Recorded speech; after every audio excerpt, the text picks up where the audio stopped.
இந்தியாவே எதிர்பார்த்துக்கிட்டு இருக்கிறது எந்த மாதிரியான தாக்குதல் இருக்கும். இன்னமும் அந்த சர்ஜிக்கல் ஸ்ட்ரைக் நடக்கலை. இப்போ வந்து நம்ம நீர்மூழ்கி கப்பலை தயாரிக்கக்கூடிய நிலையிலே அரிஹண்ட்னு ஒரு நீர்மூழ்கி கப்பலை நம்மளே தயாரிச்சிருக்கோம். Water to air, water to surface missile திறன் கொண்ட ஒரு நீர்மூழ்கி கப்பலை நாம் தயாரித்திருக்கின்றோம். அது மட்டும் இல்லை, ஒரு ஏர்கிராஃப்ட் விக்ரமாதித்யா, INS விக்ரமாதித்யான்னு ஒரு ஏர்கிராஃப்ட் கேரியரை நம்மளே தயாரிச்சிருக்கோம். அந்த இதெல்லாம் எதுவுமே பாகிஸ்தானுக்கு கிடையாது. அப்போ வந்து சமீபத்தில் வந்த மிக அதிர்ச்சியான செய்தி என்னென்னா, பாகிஸ்தான் தன்னுடைய இராணுவ தளவாடங்களை 4 மடங்கு விலைக்கு உக்ரைனுக்கு விற்றுருக்காங்க. அப்படின்னா எந்த அளவுக்கு அவங்கள்ட்ட பணம் இல்லைன்னு பார்த்துங்க. பாகிஸ்தானும் இந்தியாவும் கிட்டத்தட்ட இராணுவ நடைமுறைகள் வழிமுறைகள் ஒரே மாதிரி. காரணம், ஒரு இராணுவத்தை ஒரு ஜிஹாதி இராணுவமாக மாற்றுவது அது தவறான ஒரு போக்கு. அப்போ கிட்டத்தட்ட ஒரு ஹிட்லர் போன்ற ஒரு மனநிலையிலே அந்த இராணுவ தளபதி இருக்கின்றார்கள். அதை போல இந்த ஆசிஃப் முனீர் என்ற தளபதி எப்படியாவது இந்தியாவோடு போர் தொடுக்க வேண்டும், போர் தொடுத்து நாம் தான் இந்தியாவோட பெரிய ஒரு நாடாக காட்டிக்கொள்ள வேண்டும். அதாவது யாருக்குமே பாதிப்பு இல்லை, ஒரு சிறு தாக்குதல் அப்படின்னு தான் சொல்லுவோம். எதற்காக இந்த விஷயம்? அவர்கள் காட்டிக்கொள்ள விரும்புகின்றார்கள். இந்தியாவை முஸ்லிம் நாடாக ஆக்க வேண்டும் என்பதே அவர்களுடைய எண்ணம். அந்த நாட்டின் தளபதியாக இருக்கக்கூடிய முனீர் ஜிஹாதி தளபதியாக இருக்கின்ற காரணத்தினால் இது நடந்து கொண்டிருக்கின்றது. ஜம்மு காஷ்மீர் ஒரு இந்திய ராஜாவால் ஆண்டு கொண்டிருந்த ஒரு சமஸ்தானமாகத்தான் இருந்தது ஒழிய அது ஒரு இஸ்லாமிய நாடாக அது இருந்ததே கிடையாது. இஸ்லாமிய பெரும்பகுதியாக இருந்ததே கிடையாது. நல்ல ஒரு சர்ஜிக்கல் ஸ்ட்ரைக் பாலக்கோட்டை தாண்டி மிக அருமையான ஒரு சர்ஜிக்கல் ஸ்ட்ரைக் நிச்சயமாக இருக்கும் என்பதில் எனக்கு எந்தவித ஐயப்பாடும் இல்லை. அவர்கள் நினைவு கூறும் வகையில் இருக்கும் என்று கூறியிருக்கின்றார்கள். அந்த வகையிலே இருக்கும். அதற்கு காரணம், நம்ம நியூக்ளியர் சப்மரீன் பேஸ் விசாகப்பட்டினத்திலே வடிவமைத்து கட்டப்பட்டு கொண்டிருக்கு. அந்த அளவுக்கு நம்மளோட ஃபயர் பவருக்கு நமக்கு அவங்களுக்கு ஈக்குவலே கிடையாது.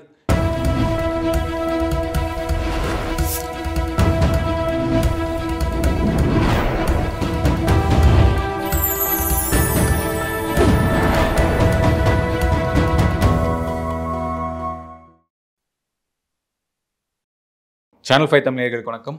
இன்றைய நேர்காணலில் நம்முடன் இணைந்திருப்பவர் எக்ஸ் சப்மரீன் இன்ஜினியர், நீர்மூழ்கி கப்பலின் பொறியாளர் திரு NK ராமன் அவர்கள். வணக்கம் சார். சார், இப்போது மோடி அவர்கள் நேற்றைய தினம் முப்படை தளபதிகளை சந்திச்சிருக்காரு. ஒரு ஆலோசனை கூட்டம் நடந்திருக்கு. அதாவது தாக்குதலுக்கான ஒரு குறித்த ஆலோசனை என்ன நடந்துட்டு இருக்கு, அதுக்கான அப்டேட் என்ன சார்? முப்படை தளபதிகள் திரிபாதி, அவர் நேவியோட அட்மிரல். அப்புறம் சௌத்ரி, அவர் ஏர்ஃபோர்ஸ். திவேதி, அவர் ஜென்ரல் திவேதி. அதுபோக அனில் சௌஹான்னு CDS இருக்கார். ஸோ எல்லாரையும் வச்சு ஒரு ஆலோசனை இப்போ 12வது நாள் ஆகிட்டு இருக்கு. நீங்கள் ஊரி தாக்குதல் எடுத்துக்கிட்டிங்கன்னா 10வது நாளே நடத்துனாங்க சர்ஜிக்கல் ஸ்ட்ரைக்.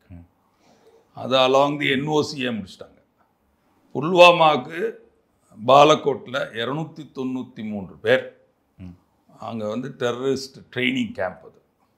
அதை பாகிஸ்தானுக்கு உள்ளே போய் சர்ஜிக்கல் ஸ்ட்ரைக் பண்ணி அந்த கேம்பையே அப்படியே தரை மட்டமாக்கி 293 பயனாளிகளை ட்ரைனிங் செஞ்சுக்கிட்டு இருந்தவங்கள கொண்டுட்டு வந்திருக்காங்க. ஸோ அது மாதிரி இந்த மாதிரி இப்போ இந்தியாவே எதிர்பார்த்துக்கிட்டு இருக்கிறது எந்த மாதிரியான தாக்குதல் இருக்கும், போராக மாறுமா, எவ்வளவு தூரத்துக்கு அந்த போர் ஏற்பட்டால் நீடிக்கும் அப்படிங்கிற ஒரு விவாதம் தான் இப்போ எல்லா சேனல்லையும், எல்லா டிவி டிபேட்டு, நீங்கள் இங்கிலீஷ் சேனல் ரிபப்ளிக்லேருந்து எடுத்துக்கிட்டிங்கன்னா இதான் நடந்துக்கிட்டு இருக்கு. இன்னமும் அந்த சர்ஜிக்கல் ஸ்ட்ரைக்கு நடக்கலை, போருக்கு உண்டானது நடக்கலை. பட் அதை தவிர்த்து மற்றதெல்லாம் ஆயிடுச்சு. அதாவது நேவல் அட்டாச்சீஸ்ன்னு சொல்லுவாங்க, ஆர்மி அட்டாச்சீஸ், ஏர்ஃபோர்ஸ் அட்டாச்சீஸ். அதாவது ஆர்மி ஆஃபீஸர், நேவி ஆஃபீஸர், இவங்க 3 பேரும் எல்லா நாடுகளுக்கும் ஒரு அட்டாச்சி வச்சுருப்பாங்க. மெயினான நாடுகள். அட்டாச்சினா? ஆமாம், அட்டாச்சினா எம்பசியில் they will be attached. They will give informations, collect informations from that country to India. அதை முதல்ல அதை எடுத்துட்டாங்க. மோடி வந்து கேபினெட் கமிட்டி ஆன் செக்யூரிட்டி சந்தித்தோடனே சவுதி அரேபியாவிலேருந்து ஷார்ட்கட் பண்ணி வந்தார். வந்தோடனே இதான் பண்ணார். எல்லாத்தோடையும் வந்து இண்டஸ் வாட்டர் ட்ரீட்டியை அபேயன்ஸில் வச்சது தான் பெரிய இது. So all armed forces attaches ரெண்டு கண்ட்ரியுமே, and they reduce the number of embassy people also. கிட்டத்தட்ட பேர் மினிமம் ஒரு 11 பேர் கொண்டு வந்துட்டாங்க ரெண்டு கண்ட்ரியுமே. இப்போ லேட்டஸ்ட்டாக என்ன பண்ணியிருக்காங்கன்னா, no trade with Pakistan, either import or export, ரெண்டுமே கிடையாதுன்னு அது கொண்டு வந்துட்டாங்க.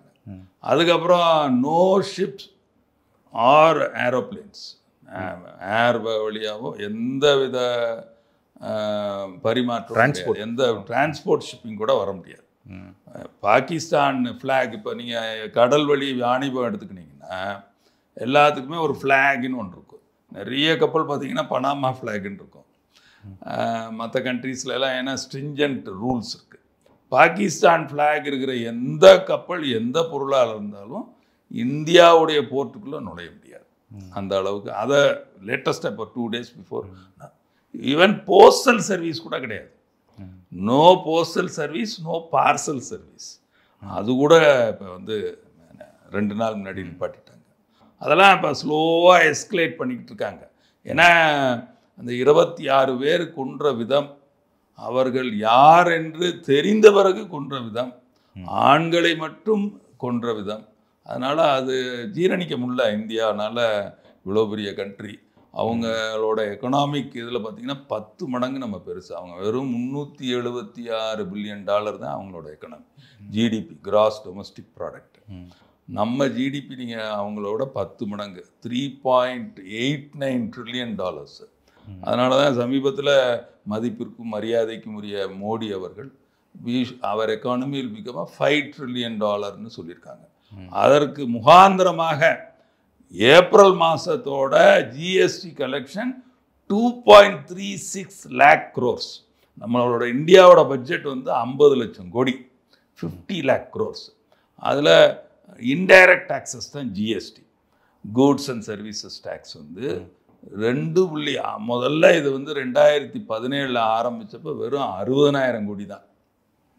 ஒரு நல்ல comparison between UPA government and NDA கவர்மெண்ட்டுக்கு நான் பல இடங்களில் கூறுறது ஒன்றே ஒன்று தான். சிதம்பரம் அவரோட கடைசி முழு பட்ஜெட் 2013 February 1 தாக்கல் செய்கிறார். அந்த பட்ஜெட் வந்து 13.5 லட்சம் கோடி. 13.5 லட்சம் கோடி. இன்னைக்கு நிர்மலா சீதாராமன் அவர்கள் அவர்களுடைய 11வது பட்ஜெட்டை சமர்ப்பித்திருக்கின்றார்கள். அது வந்து $50 லட்சம், 50 லட்சம் கோடி ரூபாய். அவங்கோட 13.5 லட்சம் கோடி, இது 50 லட்சம், ஆல்மோஸ்ட் 4 times. எத்தனை வருஷத்தில்? 11 வருஷத்தில், 11 ஆண்டுகளில் NDA has brought this economy of India. இது அதுபோக இந்தியா மோடியை பொறுத்த மட்டும் make in India, stand up India போன்ற நல்ல நல்ல திட்டங்களை கொண்டு வந்து இப்போ வந்து நம்ம நீர்மூழ்கி கப்பலை தயாரிக்கக்கூடிய நிலையிலே அரிஹண்ட்னு ஒரு நீர்மூழ்கி கப்பலை நம்மளே தயாரிச்சிருக்கோம். அதுவும் water to air, water to surface missile திறன் கொண்ட ஒரு நீர்மூழ்கி கப்பலை நாம் தயாரித்திருக்கின்றோம். அது மட்டும் இல்லை, ஒரு ஏர்கிராஃப்ட் விக்ரமாதித்யா, ஐஎன்எஸ் விக்ரமாதித்யான்னு ஒரு ஏர்கிராஃப்ட் கேரியரை நம்மளே தயாரிச்சிருக்கோம். அந்த இதெல்லாம் எதுவுமே பாகிஸ்தானுக்கு கிடையாது. இப்போ வந்து சமீபத்தில் வந்த மிக அதிர்ச்சியான செய்தி என்னென்னா, பாகிஸ்தான் தன்னுடைய இராணுவ தளவாடங்களை 4 மடங்கு விலைக்கு உக்ரைனுக்கு விற்றுருக்காங்க. அப்படின்னா எந்த அளவுக்கு அவங்கள்ட்ட பணம் இல்லைன்னு பார்த்துக்குங்க. 4 மடங்கு பணத்திற்காக ஏன்னா கையேந்தி நிற்கிறாங்க. ஒவ்வொரு முறையும் போய் ஐஎம்எஃப், இன்டர்நேஷ்னல் மானிட்டரி ஃபண்டுடா எங்களுக்கு பணம் கொடுங்க, பெயில் அவுட் பண்ணுங்க, பெயில் அவுட் பண்ணுங்க அப்படின்னு சொல்லிக்கிட்டு இருக்காங்க. காரணம் என்னன்னா, அங்கு சரியான ஒரு டெமோக்ரஸி சுத்தமாக கிடையாது. யார் வந்து ஆர்மிக்கு எஸ்ஆர் போடுறாங்களோ அவங்க தான் வந்து அந்த நாட்டோட பிரதம மந்திரியாக இருக்க முடியும். அந்த நாட்டிலே நடக்கக்கூடிய தேர்தலிலே வெற்றி பெறக்கூடிய வாய்ப்பே ஆர்மி தான் இந்த தீர்மானிக்குது, இராணுவம் தான் தீர்மானிக்கின்றது யார் அந்த நாட்டின் பிரதம மந்திரியாக ஆக வேண்டும் என்பது. இம்ரான்கான் வந்து அருமையான ஒரு கிரிக்கெட் பிளேயரு, நல்ல டெஹ்ரீக் இஸ்லாம்னு ஒரு நல்ல ஒரு பார்ட்டி வச்சுருக்காரு. அந்த பார்ட்டி அவர் வந்து நீடிக்க முடியல. காரணம், இப்போ இருக்கிற ஜெனரல் ஆசிஃப் முனீர், அவர் வந்து ஒரு கிளரிக்கோட பையன், அதாவது இந்த நமாஸ் எல்லாம் படிக்கிறவரோட ஒரு பையன். அவர் வந்து என்டிஏலோட ஜாயின் பண்ணல, நேஷ்னல் டிஃபென்ஸ் அகாடமின்னு இருக்குது. பாகிஸ்தானும் இந்தியாவும் கிட்டத்தட்ட இராணுவ நடைமுறைகள் வழிமுறைகள் ஒரே மாதிரி. காரணம், பிரிட்டிஷர்ஸ் வந்து நம்ம நாட்டை ஒரு 150-200 ஆண்டுகள் ஆண்டதன் காரணமாக அவர்களுடைய வழிகளை நாம் பின்பற்றி கொண்டிருக்கின்றோம். பாகிஸ்தான் ஆகட்டும், பங்களாதேஷ் ஆகட்டும், இந்தியா ஆகட்டும். ஸோ அந்த முறையிலே என்டிஏ என்பது 12ஆம் வகுப்பு படித்துவிட்டு ஒரு தேர்வு எழுதி செலெக்ஷன் ப்ராசஸில் அவங்க போய் மாணவர்களாக பிஎஸ்சி டிஃபென்ஸ் சயின்ஸ் கொடுப்பாங்க. அதில் கூட இந்த ஜெனரல் வரல. ஏன்னா அவர் வந்து மதரசாவில் படித்தவர். ஒரு இராணுவத்தோட தளபதி மதரசாவில் வந்து படிச்சுட்டு வந்தார்னா அவர் எப்பேற்பட்டார். அப்படியே குரானை தலையிலாக படிக்கக்கூடிய ஒரு ஆற்றல் படைத்தவராக இருக்கின்றார்கள். அதை பாராட்டுவோம். ஆனால் ஒரு இராணுவத்தை ஒரு ஜிஹாதி இராணுவமாக மாற்றுவது அது தவறான ஒரு போக்கு. அதற்கு காரணம், மதரசாவில் படித்த அந்த ஆசிஃப் முனி என்ற ஜெனரல் அவர் வந்து இப்போ வந்து 2022 ஜெனரலாக ஆகியிருக்காரு. எப்போதுமே 3 ஆண்டுகள் தான் ஜெனரலாக இருக்க முடியும் பாகிஸ்தானில். அது இங்கே நம்ம நாட்டில் அப்படி கிடையாது. 62 வயது வரைக்கும் தான் நீங்கள் ஜெனரலாக இருக்க முடியும். 59லேயோ 60ல் ஆனீங்கன்னா 2 வருஷம் தான் இருக்க முடியும். பட் அதை அங்கே பாகிஸ்தானை பொறுத்த மட்டிலே அந்த இராணுவத்தின் ஜெனரல் 3 ஆண்டு காலம் அவர்களுக்கு ஜெனரல் பதவி கொடுக்கப்படுகின்றது. அவங்க நாட்டோட பிரசிடென்ட் வந்து சைன் பண்ணுவார். ஆனால் அவருடைய பவரை கன்சாலிடேட் பண்ணுறதுக்கு 5 வருட காலம், இன்னும் 2 ஆண்டுகள் நீட்டித்து 2027 வரை அவர் அந்த இராணுவத்தின் தளபதியாக பணியாற்றக்கூடிய ஒரு சூழ்நிலையிலே மதரசாவிலே படித்தவர். அப்போ கிட்டத்தட்ட ஒரு ஹிட்லர் போன்ற ஒரு மனநிலையிலே அந்த இராணுவ தளபதி இருக்கின்றார்கள். இடி அமீனை போன்ற ஒரு மனநிலையிலே அந்த இராணுவ அதிகாரி தளபதி இருக்கின்றார்கள் என்று தான் முசோலினி, இட்டாலியில் இருக்கக்கூடிய முசோலினி, செகண்ட் வேர்ல்டு வார் வந்ததற்கு காரணமே ஆணவம் தான். நாங்கள் தான் சுப்ரீம் என்று நினைத்து கொண்டிருந்த Hitler, we are the most supreme race, RACன்னு பேர், அதாவது இனம் என்று நினைத்த ஹிட்லர் இந்த உலகத்தை நாம் ஆள வேண்டும் என்று நினைத்தார். நாம் ஆளுவதற்காக தான் நம்மை படைத்திருக்கின்றார்கள் என்று நினைத்த ஹிட்லரின் அகம்பாவத்தின் காரணமாக உலகப் போர், 2ஆம் உலகப் போர் நடைபெற்றது. அதை போல இந்த ஆசிஃப் முனீர் என்ற தளபதி எப்படியாவது இந்தியாவோடு போர் தொடுக்க வேண்டும், போர் தொடுத்து நாம் தான் இந்தியாவோட பெரிய ஒரு நாடாக காட்டிக்கொள்ள வேண்டும், நிரந்தரமாக அந்த இராணுவத்தின் தளபதியாக நீடித்திருக்க வேண்டும் என்ற ஒரு அகம்பாவத்தோடு செயல்பட்டு கொண்டிருக்கின்றார்கள். எப்பொழுதுமே நீங்கள் பார்த்தீர்களே ஆனால் எந்த நாடும் சரிவதற்கும் அழிவதற்கும் காரணம் ஒரு நபராகத்தான் இருக்கும் என்று நான் நினைக்கின்றேன். நான் படித்த ஹிஸ்ட்ரியை வைத்து நான் கூறிக்கொள்ள ஆசைப்படுவது, எப்படி வந்து இந்திரா காந்தி அம்மையார் அவர்கள் இந்த நாட்டிலே எமர்ஜென்சியை ஏற்படுத்தினாரோ, அதே போல் ஹிட்லர் வந்து 2ஆம் உலகப் போரை ஏற்படுத்தினாரோ, அதே போல் இடி அமீன் வந்து அங்கே அவருடைய நாட்டிலே எப்படி ஒரு சர்வாதிகார போக்கை ஏற்படுத்தினாரோ. நீங்கள் பாகிஸ்தானோட வரலாற்றை பார்த்தீர்களே ஆனால் அவர்களுடைய வரலாறு நம்மளுடைய வரலாறு 75 ஆண்டுகள். 47 சுதந்திரம் பெற்ற பாகிஸ்தான், இந்தியா. அவர்கள் கிட்டத்தட்ட பாதி ஆண்டுகள் இராணுவ ஆட்சி தான் அங்கு நடைபெற்று கொண்டிருக்கின்றது. அந்த சூழ்நிலையில் இந்த முனீர் என்ற ஒரு நபரின் காரணமாக போர் நிகழுமோ என்ற ஐயப்பாட்டிலே நான் இருக்கின்றேன். சார், இப்போது 2 நாட்கள் முன்னாடி வந்து காஷ்மீர் அண்ட் சுற்றியுள்ள ஒரு 10 பகுதிகளில் வந்து பாகிஸ்தானியர் வந்து தாக்குதல் நடத்தியிருக்காங்க. அதாவது யாருக்குமே பாதிப்பு இல்லை, ஒரு சிறு தாக்குதல் அப்படின்னு தான் சொல்லணும். எதற்காக இந்த விஷயம்? அது என்னென்னா, அவர்கள் காட்டிக்கொள்ள விரும்புகின்றார்கள். நாங்களும் LOC என்று பெயர், அதற்கு லைன் ஆஃப் கண்ட்ரோல், அது வந்து கரெக்டாக வந்து வரையறுக்கப்பட்டு உலக நாடுகள் எல்லாம் அங்கீகரிக்கப்பட்ட ஒரு பவுண்ட்ரி லைன். அது வந்து ஆர்பிட்ரரி தான், இட்ஸ் அன் ஆர்பிட்ரரி லைன். அந்த எல்ஓசிக்கு அந்த பக்கத்து பாகிஸ்தான் இருப்பாங்க, இந்த பக்கத்து வந்து இந்தியர்கள் இருப்பாங்க. ஸோ அவர்களுடைய இராணுவம் நாங்கள் போர் தொடுத்தால் தயாராக ஆயத்தமாக இருக்கின்றோம் என்று பறைசாற்றுவதற்காக 11வது நாளாக அதாவது இரவு 2 மணியிலிருந்து காலை 4 மணி வரை அவர்கள் ஏதாவது ஒரு இடத்தில் சுட்டுக்கொண்டே இருக்கின்றார்கள். அதற்கு பெயர் ஸ்மால் ஃபயர் ஆர்ம்ஸ் என்று பெயர். அதாவது AK-47 M கார்பைன் போன்ற துப்பாக்கிகளை வைத்து சுட்டு கொண்டிருக்கின்றார்கள். அதற்கு இன்னொரு காரணமும் இருக்கின்றது. இந்த இடத்திலிருந்து சுட்டால் ஏன்னா ஊடுருவது தான் அவர்களுடைய வேலை. அவங்களோட இதுவே வந்து ஜிஹடி, ஜிஹட்னா அதாவது மேக்கிங் தி கண்ட்ரி லிபரேட், இந்தியாவை முஸ்லீம் நாடாக ஆக்க வேண்டும் என்பதே அவர்களுடைய எண்ணம். ஏன் இந்த நாடு துண்டாடப்பட்டதே மத அடிப்படையில். 20% இஸ்லாமியர்கள் இருக்கக்கூடிய 2 பகுதிகள், ஈஸ்ட் பாகிஸ்தான், வெஸ்ட் பாகிஸ்தான், இரண்டையும் பாகிஸ்தான் என்று பிரிட்டிஷார்கள் பிரித்தார்கள். Muhammad Ali Jinnah the father of Pakistan என்று பறைசாற்றப்படுகின்றார். The father of India, Indian nation is Mohandas Karamchand Mahatma Gandhi. So என்னாச்சு, மதம் 20% தாண்டிய பிறகு அங்கு இருக்கக்கூடிய அந்த பகுதி பாகிஸ்தானாக அறிவிக்கப்பட வேண்டும் என்று பிரிட்டிஷாரிடம் போராடி அந்த நாட்டை பெற்றுக்கொண்டார்கள். அந்த நாட்டின் தளபதியாக இருக்கக்கூடிய முனீர் ஜிஹதி தளபதியாக இருக்கின்ற காரணத்தினால் இது நடந்து கொண்டிருக்கின்றது. அவர்களுடைய குறிக்கோள் அப்பப்போ காஷ்மீர், ஏன்னா காஷ்மீர் அவர்களுடைய பகுதி என்று நினைத்து கொண்டிருக்கின்றார்கள். எப்படி இரும்பு மனிதர் வல்லபாய் பட்டேல் அவர்கள் 560 சமஸ்தானங்களை இந்தியாவோடு இணைத்தார்.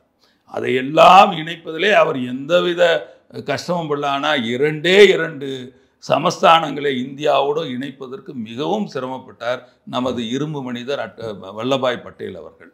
அது ஒன்று ஹைதராபாத் நிஜாமிடமிருந்து பெற்றுக்கொள்வதற்கு மிகவும் போர் தொடுத்து தான் பெற்றுக்கொண்டோம். அதே போலதான் ராஜா ஹரிசிங் என்று அது ஒரு இந்து சமஸ்தானமாக தான் இருந்தது. இதை பாதி பேர் மறந்து விடுகிறார்கள். பாகிஸ்தான் மக்களும் மறந்து விடுகின்றார்கள், இந்திய மக்களும் மறந்து விடுகின்றார்கள். ஜம்மு காஷ்மீர் ஒரு இந்திய ராஜாவால் ஆண்டு கொண்டிருந்த ஒரு சமஸ்தானமாகத்தான் இருந்ததே ஒழிய அது ஒரு இஸ்லாமிய நாடாக அது இருந்ததே கிடையாது, இஸ்லாமிய பெரும்பகுதியாக இருந்ததே கிடையாது. ராஜா ஹரிசிங் அவர்கள் அவர் தான் தி டீட் ஆஃப் அக்சஷன் என்று பெயர் அதுக்கு. ஒவ்வொரு சமஸ்தானமும் நாங்கள் இந்தியாவோடு சேர்ந்து ஒரு நாடாக இருப்பதற்கு நாங்கள் சம்மதிக்கின்றோம் என்று 560 சமஸ்தானங்கள் கூறிய பொழுது இந்த 2 சமஸ்தானங்களும் போர் தொடுத்த பிறகுதான் வந்தார்கள். பாகிஸ்தான் காஷ்மீரை பெற்றுக்கொள்ள வேண்டும் என்று 1900, அதான் முதல் இண்டோ பாக் வாரில் ஃபர்ஸ்ட் இண்டோ பாக் வார் அது. ஸோ 1947 பாகிஸ்தான் போர் தொடுக்கின்றது ராஜா ஹரிசிங்கோடு. எங்களோடு இணைந்து விடுங்கள், உங்கள் பகுதியில் நிறைய இஸ்லாமிய மக்கள் இருக்கின்றார்கள், நீங்கள் எங்களோடு தான் இருக்க வேண்டும் என்று கூறிக்கொண்டு அவர்களோடு ஹரிசிங்கோட போர் தொடுத்த பொழுது ஹரிசிங் இந்தியாவின், அது வரைக்கும் அது இந்தியா இல்லை, ஏன்னா பிரிட்டிஷர் வெளியேறி விட்டார்கள். அதாவது போர் தொடுத்து இந்திய இராணுவம் சென்று ஹரிசிங்குக்கு துணையாக போரிட்டு பாகிஸ்தானில் வெளியே விரட்டி விட்டு அந்த போர் முடிந்த பிறகு ராஜா ஹரிசிங் தி டீட் ஆஃப் அக்சஷனிலே கையெழுத்திட்டு ஒரு ஹிந்து சமஸ்தானம் இந்தியாவோடு இணைந்தது என்பதுதான் வரலாறை ஒழிய அது இஸ்லாமிய பெரும்பான்மை உள்ள ஒரு பகுதியாக என்றுமே திகழ்ந்ததில்லை என்பதனை நான் பதிவு செய்ய விரும்புகின்றேன். ஓகே, இதுக்கு முன்னாடி நடந்த 2 ஸ்ட்ரைக்குமே வந்து ஒரு 10 நாள் 12 நாள் கேப்பில் வந்து நடந்திருக்கு. புல்வாமா, யூஆர்ஐ ரெண்டுமே வந்து 10-12 நாள் கேப்பில் நடந்திருக்கு. இப்போ நம்ம அந்த நிலையில் தான் இருக்கும், 12-13வது நாளில் இருக்கும். மோடி அவர்கள் சொன்னது என்னென்னா, நீங்கள் கனவுலும் நினச்சி பார்க்க முடியாத அளவுக்கு எங்களுடைய தாக்குதல் இருக்கும், தயாராகிக்கோங்க அப்படிங்கிற சொல்லியிருக்காரு. என்ன நடக்க போகுது? அவர் அவ்வாறெல்லாம் சொல்லவில்லை. நீங்கள் நினைத்து பார்க்காத அளவு தாக்குதல் இருக்கும் என்று, அதாவது போர் தொடுப்பேன் என்றால் அவர் ஒரு காலம் சொல்லவில்லை. அவர் சொன்னது எங்களுடைய அந்த 5 தீவிரவாதிகளையும் இஸ்லாமிய தீவிரவாதிகளையும் உலகிலே எந்த மூலையில் இருந்தாலும் சென்று அவர்களை பிடித்து அவர்களை தண்டனையை கொடுப்போம் என்று தான் கூறினாரே ஒழிய போர் தொடுப்போம் என்று இதுவரைக்கும் இல்லை, போர் தொடுப்போம்னு சொல்லல. எங்களுடைய தாக்குதல் கற்பனையிலும் நீங்க எதிர்பார்க்க முடியாத தாக்குதலாக அந்த 5 பேரை பிடிப்பது தான் நமது நோக்கம். போர் தொடுத்தால் 2 நாடுகளுக்கும் பாதிப்பு. அதற்கு எடுத்துக்காட்டாக ரஷ்யாவும் உக்ரைனும் 3 ஆண்டு காலமாக போர் தொடுத்து கொண்டு இருக்கின்றது. இஸ்ரேல் தன்னை சுற்றி இருக்கின்ற 7 இஸ்லாமிய நாடுகளோடு தொடர்ந்து போரிட்டு கொண்டிருக்கின்றது. போர் என்றாலே செலவு தான். செலவு, படைகள் செல்வதற்கு டீசல் வேணும். இது ஏர்கிராஃப்ட் கேரியர் பறப்பதென்றால் ஏவியேஷன் ஃபியூவல் வேணும். ஸோ எல்லாத்திற்கும் பணம் தான் பிரதானமாக இருக்கின்றது. அதனால் யோசித்து நல்ல முடிவை நிச்சயமாக இந்த அரசு எடுக்கும் என்பதில் எனக்கு எந்தவித ஐயப்பாடும் இல்லை. நல்ல ஒரு சர்ஜிக்கல் ஸ்ட்ரைக், பாலக்கோட்டை தாண்டி மிக அருமையான ஒரு சர்ஜிக்கல் ஸ்ட்ரைக் நிச்சயமாக இருக்கும் என்பதில் எனக்கு எந்தவித ஐயப்பாடும் இல்லை. அவர்கள் நினைவு கூறும் வகையில் இருக்கும் என்று கூறியிருக்கின்றார்கள். அந்த வகையிலே இருக்கும். அதற்கு காரணம் நமது கப்பற்படையாகட்டும் அல்லது விண்வெளி படையாகட்டும், ஏர்ஃபோர்ஸ் ஆகட்டும் அல்லது காலாட்படையாகட்டும், மூன்றுமே அவர்கள் பாகிஸ்தானை விட 4 மடங்கு பெரிய அளவிலே இருக்கக்கூடிய, அதாவது ஆட்களை பொறுத்த மட்டிலும், ஆர்டிலரியை பொறுத்த மட்டிலும், கப்பல்களை பொறுத்த மட்டிலும், ஏர்கிராஃப்டை பொறுத்த மட்டிலும் 3 மடங்கு பெரியது. அதற்கு உதாரணமாக நம்மிடம் கிட்டத்தட்ட 3000க்கும் மேற்பட்ட ஆகாய விமானங்கள் இருக்கின்றன. அதில் 523 ஃபைட்டர் ஜெட்ஸ் இருக்கின்றது. இப்பொழுது சமீபத்திலே வந்த ரஃபேல் விமானத்தை முதற்கொண்டு 36 விமானங்கள் வந்து இறங்கி இருக்கின்றன. அந்த 36 Rafael, MiG-29, MiG-27, MiG-21, SU, Tejas முழுக்க நம் இந்தியர்களால் வடிவமைக்கப்பட்டு இந்தியர்களால் தயாரிக்கப்பட்ட ஒரு ஃபைட்டர் ஜெட் பிளேனாக இருக்கின்றது. ஆனால் நம்மளிடம் 3000 இருக்கின்றது. அவர்களிடம் 1200 விமானங்கள் தான் இருக்கின்றன. அவர்களுக்கும் நமக்கும் சமமே கிடையாது என்பதுதான் என்னுடைய வாதம். அது மட்டும் இல்லை, இராணுவத்திலே நமக்கு யுனைடெட் நேஷன்ஸில் ஒரு சார்ட்டர் இருக்குது. அதாவது இவ்வளவு நிலப்பரப்புக்கு, இவ்வளவு பாப்புலேஷனுக்கு இவ்வளவு தான் ஆர்மியோட பர்சனல் இருக்கணும்னு இருக்குது. இத்தனை காலாட்படை ஆட்கள் தான் இருக்க முடியும் என்று இருக்கின்றது. அதன்படி நம்மிடம் கிட்டத்தட்ட 14 லட்சம் காலாட்படை ஆட்கள் இருக்கின்றார்கள். அவர்களிடம் வெறும் 4 லட்சம் தான் இருக்கின்றது. நம்மளிடம் ஆகாய விமானப்படை வீரர்கள் 3 லட்சம் பேர் இருக்கின்றார்கள். அவர்களிடம் 1.5 லட்சம் பேருக்கு மேல் இருக்க மாட்டார்கள் என்று தான் நான் நம்புகின்றேன். அது மட்டுமல்ல, நமது கப்பற்படையிலே 2 லட்சம் பேர் இருக்கின்றார்கள். அவர்களிடம் 1 லட்சத்திற்கும் கீழாகத்தான் இருக்கின்றது என்பதிலே எந்த ஐயமும் இல்லை. கிரீன் வாட்டர் நேவி என்று தான் அவர்களுக்கு பேர். இந்த வார்த்தையை உங்களுடைய நேயர்கள் புரிந்து கொள்ள வேண்டும். Green water navy. அவங்க அவங்களுடைய அதாவது கிட்டத்தட்ட நம்ம கோஸ்ட் கார்டு மாதிரி தான் அவங்க நேவி. அவங்களுடைய கப்பற்படை நம்மளுடைய கோஸ்ட் கார்டு என்ன இருக்கோ அதுதான் அவங்கள்ட்ட இருக்குது. அவங்கள்ட்ட டிஸ்ட்ராயர் கூட கிடையாது. டிஸ்ட்ராயர் தான் surface to air missiles, C to surface missiles, torpedoes எல்லாமே செய்யக்கூடிய ஒரு டிஸ்ட்ராயர் கிளாஸ்.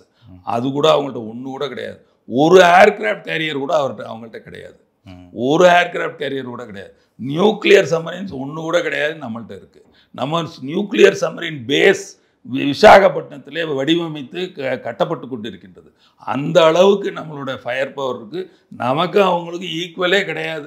எப்படி ரஷ்யா உக்ரைனோ, ரஷ்யாவை உக்ரைன் தாக்கி இருக்கு அப்படின்னு ஒரு மாதத்துக்கு ஒரு செய்தி தான் வரும், அதுக்கு மேலே வராது. அது மாதிரி தான் இப்போவும் நம்ம இது we are far more superior economically and armed forces wise. Okay sir, உங்கள் நேரத்துக்கும் மிக்க நன்றி. வணக்கம்.